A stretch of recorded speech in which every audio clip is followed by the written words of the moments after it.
നാളെ രാവിലെ 9 മണിക്ക് നിയമസഭാ സമ്മേളനം ചേരുകയാണ്. ഇന്ന് രാത്രി 9 മണിക്ക് ക്രമസമാധാന ചുമതലയിൽ നിന്ന് നീക്കി. പ്രതിപക്ഷത്തെ ഭയന്നിട്ടാണ് ചെയ്തിരിക്കുന്നതെന്ന് വ്യക്തമാണ്.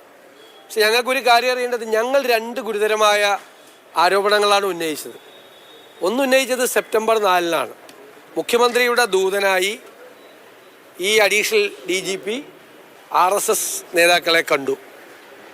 അതാണ് പ്രധാനപ്പെട്ട ആരോപണം.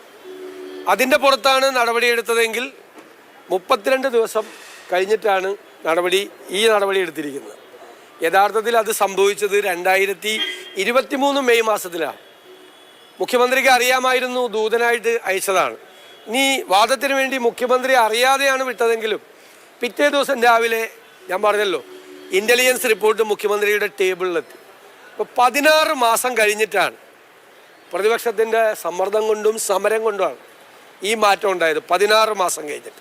ഇനി പൂരം കലക്കിയതിൻ്റെ പുറത്താണ് മാറ്റിയതെങ്കിൽ അത് വേറൊരു കാര്യമാണ്.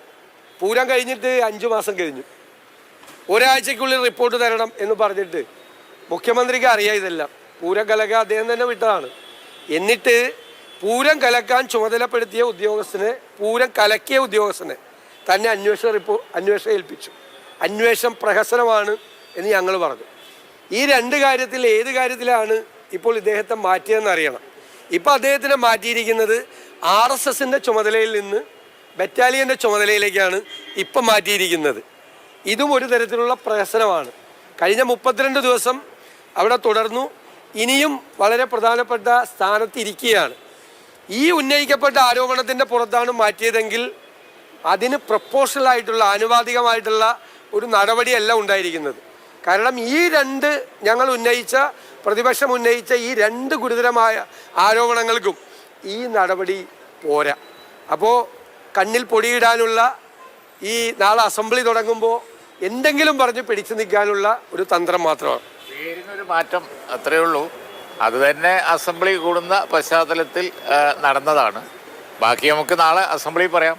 പ്രധാനപ്പെട്ട കാര്യം, AK ബാലൻ അടക്കമുള്ളവർ പറഞ്ഞു ഇത് അൻവറിന്റെ കൂടെ പരാതിയുടെ അടിസ്ഥാനത്തിലാണ് ഇങ്ങനെ ഒരു നടപടി ഉണ്ടായിരുന്നു. ശരിക്കും അപ്പോൾ RSS നടത്തിയ കൂടിക്കാഴ്ച അത് മുഖവിലേക്ക് എടുക്കുന്നില്ല എന്നുള്ളതാണ്. അല്ല, അതാണെങ്കിൽ അതിനേക്കാൾ ഗുരുതരമാണ്. 2 കൊലക്കേസിൽ ഇടപെട്ടെന്നുള്ളതാണ് ആരോപണം. അങ്ങനെയാണെങ്കിൽ ഈ ബറ്റാലിയൻ്റെ സ്ഥാനത്ത് അതുപോലത്തെ ആളുകളാണ് വയ്ക്കുന്നത്. അപ്പോൾ ഒന്നും കൂടി ഗുരുതരമായി. അപ്പോൾ ഈ നടപടി എന്ന് പറയുന്നത്, ഞാൻ പറഞ്ഞ വാചകം ഒട്ടും പ്രൊപ്പോഷണൽ അല്ല. ചെയ്ത ആരോപണങ്ങൾക്ക് അത് തെളിഞ്ഞിട്ടുണ്ടല്ലോ. DGPയുടെ അന്വേഷണത്തിൽ തെളിഞ്ഞാണെങ്കിൽ, അതാണെങ്കിൽ ഇതിനേക്കാൾ ഗുരുതരമാണ്. 2 കൊലക്കേസുകളിൽ ഇടപെട്ടു എന്നുള്ളതാണ് ആരോപണം, അല്ലേ? പിന്നെ സ്വർണ്ണക്കള്ളക്കടത്ത് നടത്തുന്നതിന് നേതൃത്വം കൊടുത്തു എന്നുള്ളതാണ്.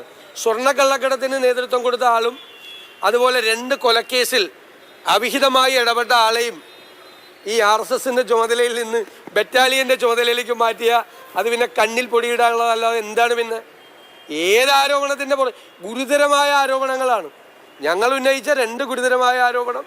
അതുപോലെ ഭരണകക്ഷി MLA ഉന്നയിച്ച മറ്റാരോപണം. ഏതിലാണ് ചെയ്തതെങ്കിലും ഇത് എന്ത് തട്ടിപ്പാണിത്? ഞാൻ വീണ്ടും ചോദിക്കുന്നു, ഇത് എന്തൊരു പ്രഹസനമാണ് മുഖ്യമന്ത്രി.